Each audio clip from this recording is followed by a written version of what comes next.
Membacalah kerana buku adalah jendela dunia. Assalamualaikum warahmatullahi wabarakatuh dan salam Malaysia Madani. Sebelum kaki ngorak langkah, sebelum lisan mula berbicara, izinkan saya memperkenalkan diri. Nama diberi Nur Yasmin binti Nordin, merupakan seorang guru perpustakaan dan media di Sekolah Kebangsaan Chungking. Pada hari ini, saya ingin memperkenalkan sebuah buku motivasi yang sangat dekat dengan jiwa warga pendidik, iaitu Cikgu Bertahanlah, sebuah karya oleh Amara Shasha yang diterbitkan oleh Blind Book. Buku ini merupakan sebuah karya motivasi kolektif yang menghimpunkan pengalaman sebenar guru-guru di Malaysia dalam menghadapi realiti dunia pendidikan yang penuh dengan cabaran.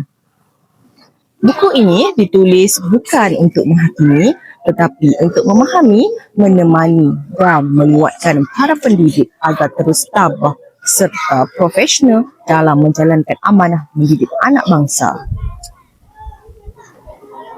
Sebelum menyelami kandungan buku ini dengan lebih mendalam, izinkan saya sentuh sedikit tentang kulit buku Cikgu Bertahanlah. Ilustrasinya memaparkan seorang guru wanita yang menundukkan wajah sambil memeluk sebuah buku. Gambaran ini melambangkan keletihan, renungan diri dan ketabahan seorang pendidik yang sering berjuang dalam diam. Penggunaan warna-warna hangat seperti kuning dan jingga pula memberi rasa tenang dan penuh harapan. Ia seolah-olah menyampaikan mesej bahawa setiap ujian yang dilalui bukan untuk melemahkan, sebaliknya untuk menguatkan jiwa seorang guru. Selari dengan ungkapan pada kulit buku, semoga ujian jadi kekuatan. Antara kekuatan utama buku ini ialah ia menjadi suara kolektif guru-guru yang cekal dan berdedikasi. Melalui penulisan Amara Shasha, pembaca dibawa menyelami kisah-kisah sebenar guru yang mengajar di pelbagai latar, termasuklah di kawasan pendalaman.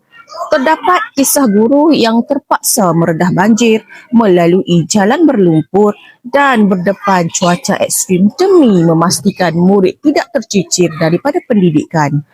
Kisah-kisah ini menyedarkan kita bahawa tugas seorang guru bukan sekadar menyampaikan ilmu di dalam bilik darjah, tetapi turut melibatkan pengorbanan masa, tenaga dan emosi.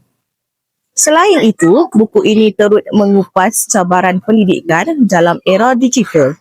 Guru-guru digambarkan berusaha menyesuaikan diri dengan penggunaan teknologi, membina kelas maya dan menyediakan pembelajaran yang interaktif walaupun berdepan kekangan peralatan, capaian internet dan kemahiran digital.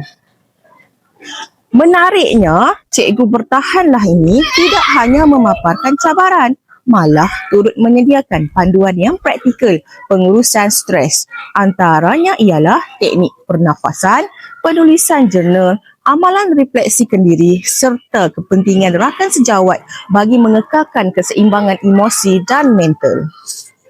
Melalui elemen refleksi seperti soalan kendiri dan peta minda, buku ini membantu guru menilai kembali tujuan asal mereka dalam profesion perguruan serta menyemai inspirasi secara berterusan. Sebagai kesimpulan, Cikgu Bertahanlah karya Amara Shasha ialah sebuah buku yang menyentuh realiti, memulihkan emosi dan menguatkan semangat pendidik. Ia amat sesuai dibaca oleh guru, bakal guru dan masyarakat umum agar lebih menghargai pengorbanan insan bergelar pendidik. Sebagai penutup, marilah kita mengambil mesej utama buku ini. Bertahanlah bukan tanda kelemahan, tetapi bukti dan cinta seorang guru terhadap dunia pendidikan. Sekian, terima kasih. Assalamualaikum warahmatullahi wabarakatuh.